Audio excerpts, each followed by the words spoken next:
Hello friends, welcome to applied maths. मेरा नाम है वैभव पांडे। आज का हमारा टॉपिक है एलिगेशन एंड मिक्सचर, जिसको कि एग्जांपल से समझते हैं। एक मान लीजिए शॉपकीपर है जिसके पास दो टाइप्स के एप्पल मिल रहे हैं, type A and type B. Type A apple cost 60 rupees per kg and type B cost ₹80 per KG. Shopkeepers ने उन एप्पल्स को बेचना शुरू किया, पर कुछ टाइम बाद उसको लगा कि दोनों एप्पल्स को मिक्स करके एक फिक्स्ड रेट पे बेचना चाहिए।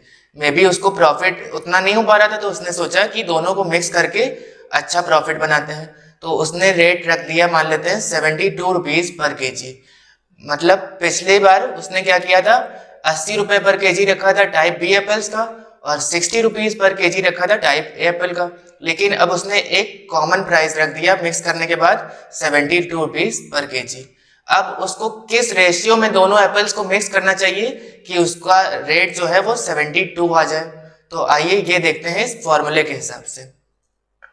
Quantity of cheaper ingredient upon quantity of dearer ingredient, ये हमारा रेशियो है, is equal to cost price of dearer minus mean price upon mean price minus cost price of cheaper. Dearer के लिए हम D लिखेंगे और चीपर के लिए सी लिखेंगे, मीन प्राइस के लिए एम। तो हमारा जो डियरर प्राइस है यानी एक्सपेंसिव वाला वो है 80 रुपए और चीपर प्राइस है 60 रुपए। लेकिन जो मीन प्राइस हमने रखा वो क्या है, 72 रुपीज। तो इस हिसाब से हम एक रेशियो फाइंड करते हैं कि उसको किस रेशियो में टाइप ए और टाइप बी एप्पल्स को मिक्स करना चाहिए। तो रेशियो क्या आ जाएगा, dearer minus mean price upon mean price minus cheaper, that is 80 minus 72 upon 72 minus 60। ऊपर आ जाएगा 8 और नीचे आ जाएगा 12, that is 2 upon 3। यानी 2:3 के रेशियो में अगर दोनों एप्पल्स को वो मिक्स करता है तो उसका जो रेट आएगा, मीन प्राइस आएगा, वो 72 रुपीज आएगा।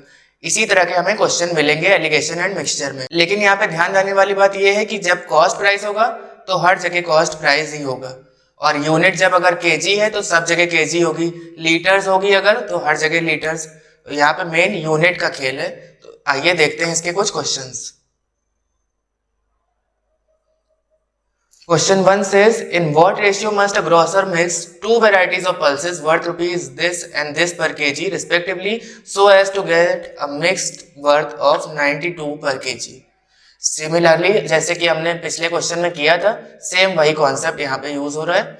यहाँ पे quantity of cheaper pulse upon quantity of dearer pulse is equal to dearer minus mean price upon mean price minus cheaper rate. Cheaper rate है हमारा 85। तो यहाँ से रेशियो हमारा क्या आ गया, 8:3। यानी 8:3 रेशियो में अगर ग्रोसर मिक्स करेगा दो वैरायटी की पल्सेस तो उसका जो मीन प्राइस आएगा वो आएगा 92 रुपीज पर केजी। चलिए इसी तरह का एक और क्वेश्चन देख लेते हैं।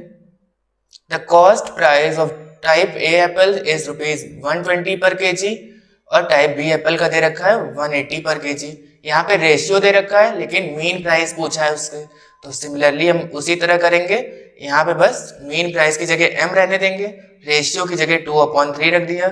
तो सॉल्व करने पे हमारा क्या आ गया, मीन प्राइस ₹156 पर केजी। थर्ड वाला देखते हैं। In what ratio must rice at ₹45 per kg is mixed with rice at ₹60 per kg so that the mixture be worth ₹54 per KG. यहाँ पे भी रेशियो पूछा है तो इसको भी उसी फॉर्मूले से निकालेंगे, dearer minus mean price upon mean price minus cheaper. Ratio हमारा आ गया 2:3। बहुत ही सिंपल और इजी क्वेश्चंस हैं ये।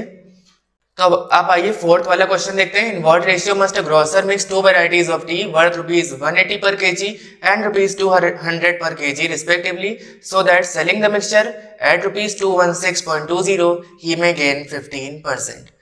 तो अभी आपसे हमने बताया था कि अगर कॉस्ट प्राइस है तो डियरर का, चीपर का और मीन का सबका कॉस्ट प्राइस ही होना चाहिए। तो क्योंकि यहाँ पे सेलिंग प्राइस दे रखा है, मीन प्राइस में सेलिंग प्राइस दे रखा है, तो इसको हम कॉस्ट प्राइस में कन्वर्ट करेंगे। कैसे? सेलिंग प्राइस का फॉर्मूला हमें पता है, कॉस्ट प्राइस प्लस प्रॉफिट होता है। यहाँ पे दे रखा है 15%, प्रॉफिट परसेंट 15 है, तो कॉस्ट प्राइस पे 15% प्रॉफिट लगा रहे हैं, तो अब सेलिंग प्राइस हमारा 216.20 आ रहा है। तो यहाँ से हमारा कॉस्ट प्राइस आ जाएगा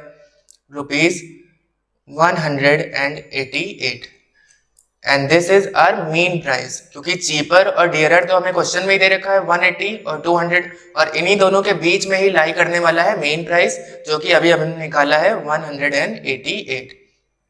अब तीनों चीज हमारी केजी में है और तीनों कॉस्ट प्राइस है। अब हम फॉर्मूला अप्लाई कर सकते हैं रेशियो निकालने के लिए, एंड रेशियो इज 3:2। इजी था। Now our fifth question says a shopkeeper mixes two varieties of rice. One cost rupees 161 per kg and the other cost rupees 179 per kg. तो यहाँ पे हमारे चीपर रेट और dearer rate दे रखा है, सी और D given है, रेशियो भी गिवन है 5:4, जैसे पिछले क्वेश्चन में हमें रेशियो नहीं दे रखा था, लेकिन यहाँ पे रेशियो दे रखा है 5:4। He sells the mixed variety at rupees 202.80 per kg.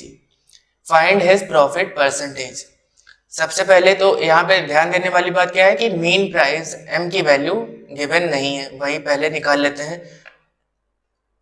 तो quantity of cheaper rice upon quantity of dear rice is equal to 5/4 will be equal to d minus M upon m minus D.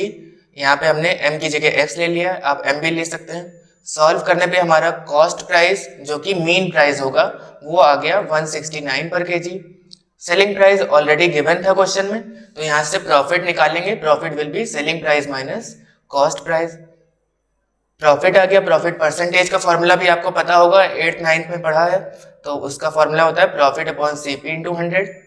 तो profit की value रखी 33.80 upon CP that is 169 into 100, इसकी value आ जाएगी 20%, यानी हमें profit कितना हुआ 20% का। तो इसी एलिगेशन एंड मिक्सचर में हमारा एक और कॉन्सेप्ट है रिपीटेड डाइल्यूशन का, इसको भी एक क्वेश्चन के जरिए समझते हैं। A container contains 40 litres of milk, from this container 4 litres of milk was taken out and replaced by water. This process was repeated 2 more times. How much milk is now left in the container? इसका formula क्या होता है? After n number of repeated dilution the quantity of pure liquid is equal to x times 1 minus y by x to the power n unit. यहाँ पे y और x क्या है? यहाँ पे मिल्क के टर्म्स में बात हो रही है, तो x unit will be the initial unit, x हमारा 40 हो जाएगा, और y क्या है? 4 litre of milk was taken out, तो जितना हम निकाल रहे हैं मिल्क कंटेनर में से वो y हो जाएगा, और इनिशियल जो है वो x हो जाएगा। n क्या होगा? कितने टाइम्स हम ऐसा प्रोसेस रिपीट कर रहे हैं। तो यहाँ पे टोटल कितने टाइम्स रिपीट हो रहा है? पहली बार तो हो रहा है, फिर उसके बाद लिखा है this process was repeated 2 more times, इसका मतलब टोटल 3 टाइम्स रिपीट हो रहा है। तो इस फॉर्मूले में वैल्यू रख के देखते हैं, x की जगह 40 और y की जगह 4, क्योंकि 4 लीटर बार बार हम निकाल रहे हैं, और कितनी बार ऐसा कर रहे हैं? 3 टाइम्स। तो आंसर क्या आ जाएगा? Amount of milk left will be equal to 29.16 litres. Question 18 देख लेते हैं इसी में, जो हमारी एक्सरसाइज से ही हमने लिया है। From a container containing 50 litres of milk 8 litres of milk was taken out and replaced by water. फिर से यहाँ पे वही चीज है, वाटर से रिप्लेस कर रहे हैं, और ये प्रोसेस कितनी बार रिपीट हो रहा है? Repeated 2 more time. इसका मतलब एक बार ऐसा पहले किया, फिर उसको 2 बार और रिपीट किया, यानी 3 टाइम्स रिपीट हो रहा है। तो यहाँ पे भी x यानी इनिशियली कितना है? 50 लीटर्स, y यानी कितने लीटर हम मिल्क निकाल रहे हैं बार बार? 8 लीटर, और उतना ही लीटर हम पानी भी डाल रहे हैं, और ऐसा रिपीट किया हमने 3 टाइम्स। फॉर्मूले में वैल्यू रखी, तो हमारे पास amount of milk left will be 29.635 litres. तो एलिगेशन और मिक्सचर में केवल इतना ही था। इसके एक्सरसाइजेस के सॉल्यूशन आपको हमारी वेबसाइट में मिल जाएंगे, जिसका लिंक आपको डिस्क्रिप्शन में मिल जाएगा।